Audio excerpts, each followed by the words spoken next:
to the bold analysis.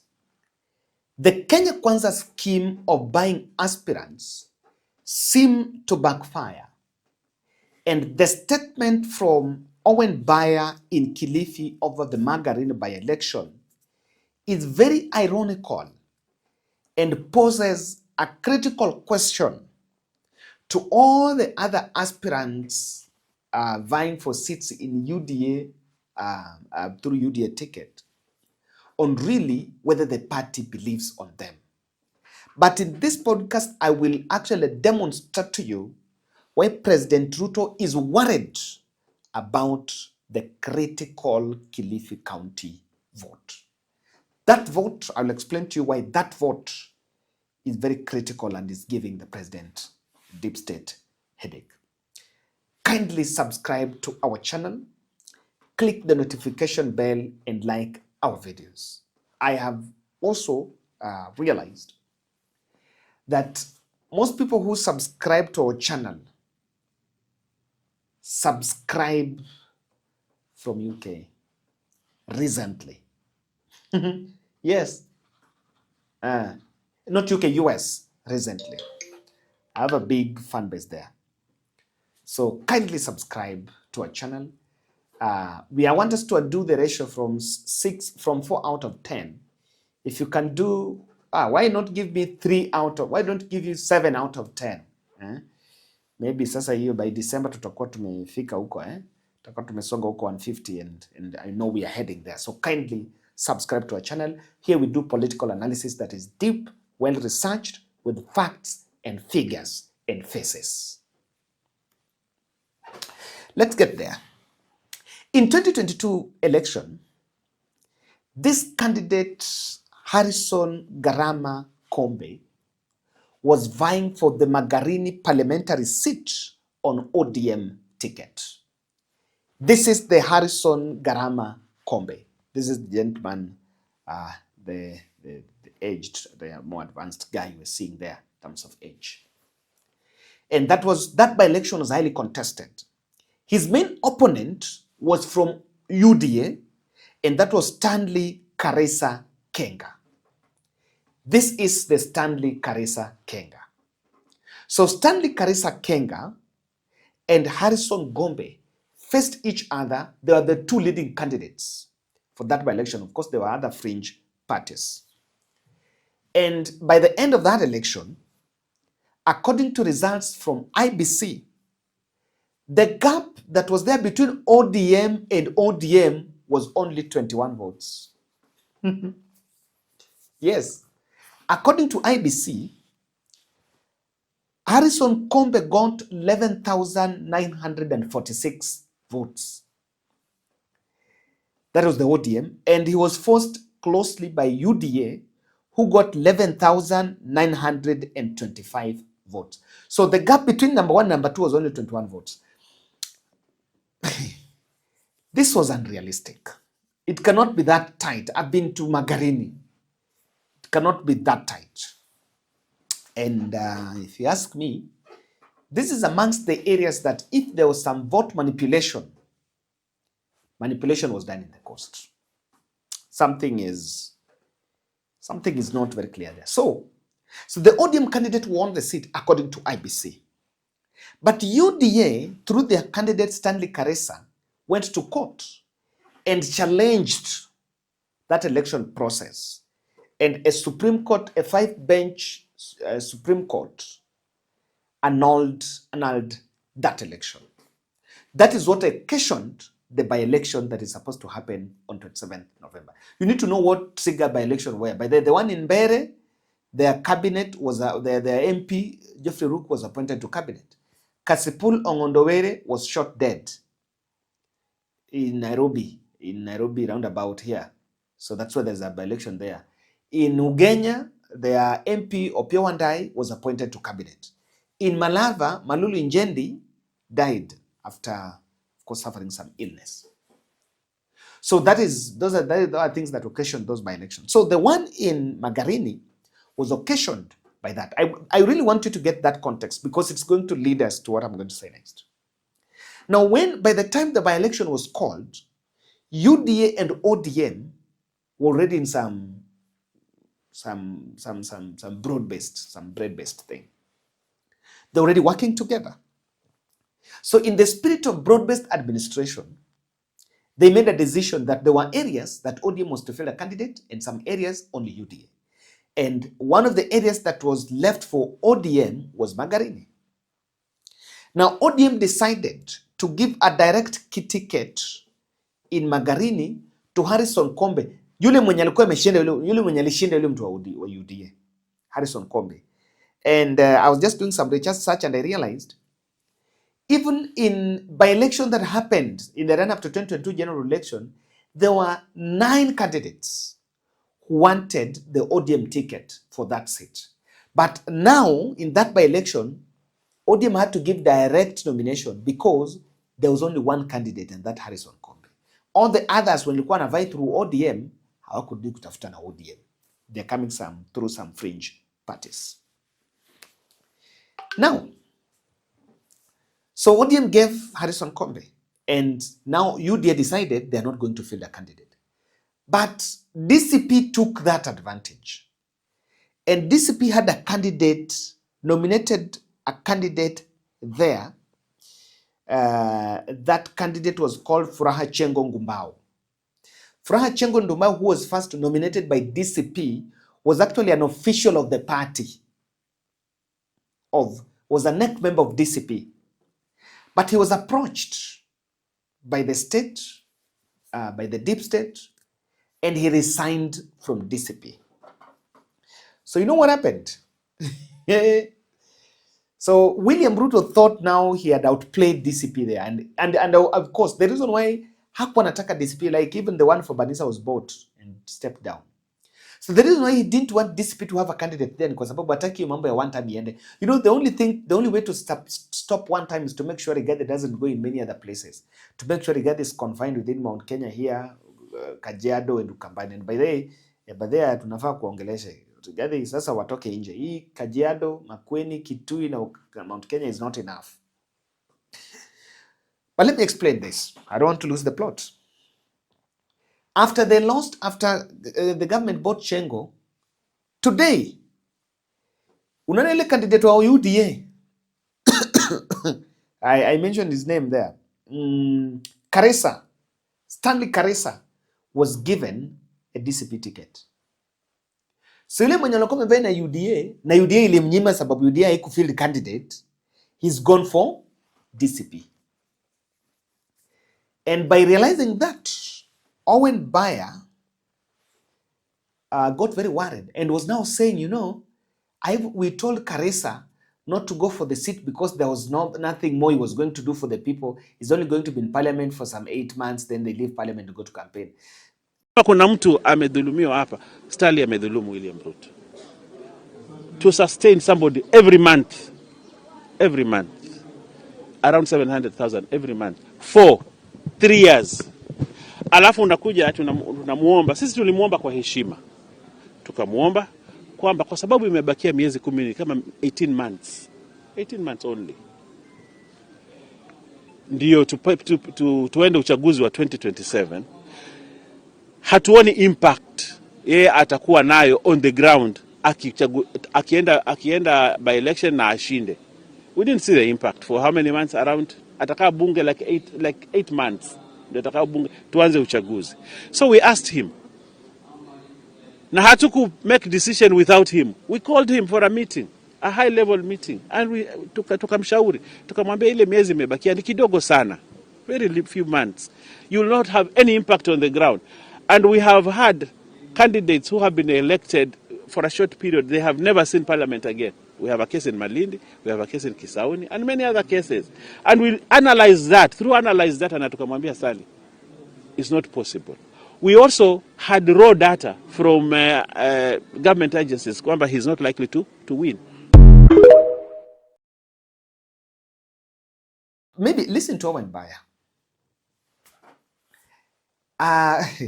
That is very interesting in the sense that wanaongea hivyo and they're fielding, if that is it, if that is the position that this by-election is very insignificant and it's not going to help the locals, Why are they fumbling with Njeru, Leopard Njeru, Leopard Njeru Mathenge, their candidate in Mbeere North?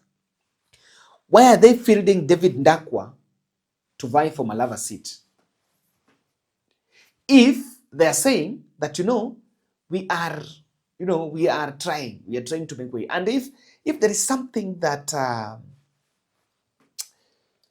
the by-elections are going to present is a litmus test for UDA. And my projection here is, if ODM is going to lose Magarini, win to Magarini, it will be a very slight win. The DCP candidate is going to give them some difficult run for their money. Malava will go to Panyako. UDA will not get Malava. The DAP-K candidate will get Malava. Of course, Ugonja and Kasipul will go to ODM. And another one that will be contested probably would be the Mbeere North. And if they're not careful, the DP, Democratic Party, will actually take the Mbeere North. And now you can see why Nani wamekasirika. There was unsuccessful attempt by President Ruto to ensure that DCP does not field a candidate anywhere in these by-elections. And to be specific, they didn't want to field a candidate in Magarini. DCP to field a candidate in Magarini. But overall, if you look at it, I think the UDA script for this by-election seemed to have collapsed. Or it has collapsed, or it was designed that way, so that they don't pay attention to it. You will even understand that even the president does not campaign in those by-elections. In Mbeere North, Newton Karish met Rigathi Gachagua with Muturi and Manyata MP Mkunji after DCP dropped their candidate. And from that meeting, I actually realized that Newton Karish is taking Kingi head-on. And there seems to be a possibility that the Mbeere North by-election will be framed between Kingi and Rigathi. Nani ana nguvu kuliko mwenzake? Nani mwana umbere wa mwendiji mwana yapigwa ndetononiki. Ni mwana umbere wa nginyane Kingi. Kingi okitake mumbora ngera nega mwevanga. Ndichi mwana yapigwa niki. Ni vaya si vaya. Ni moto si moto. Maraji okiatia, ni vaya si vaya. Ni moto si moto. Kwangu na ukori ya tereyando makwa. Ande kwa shande na Ruto wera. Ni vaya si vaya. Ni moto si moto. Ande kwa mundi UPI. Ile atenda gitiana tia chukuru. Ate mwana agonde kwa chukuru. Wananginate kumenya. Umundi no awetero mwana.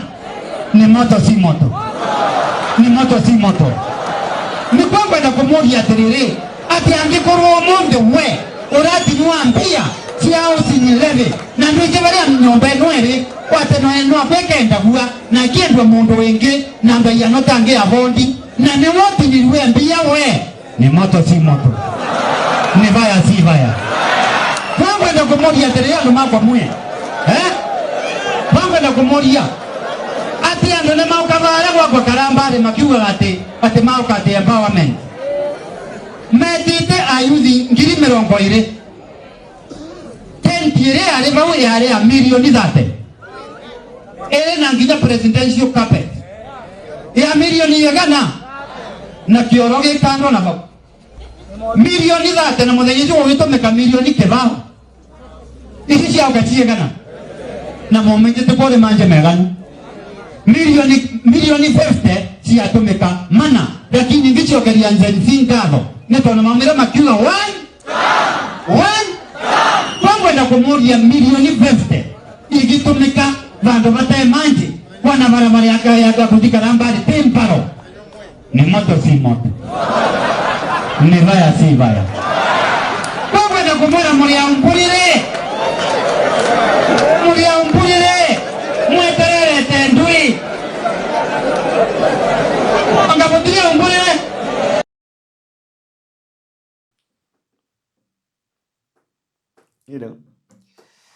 Nani na nguvu kuliko mwenzake? So the state has been trying to get a way they can hold on it. They are really trying to fish bit of it. Now,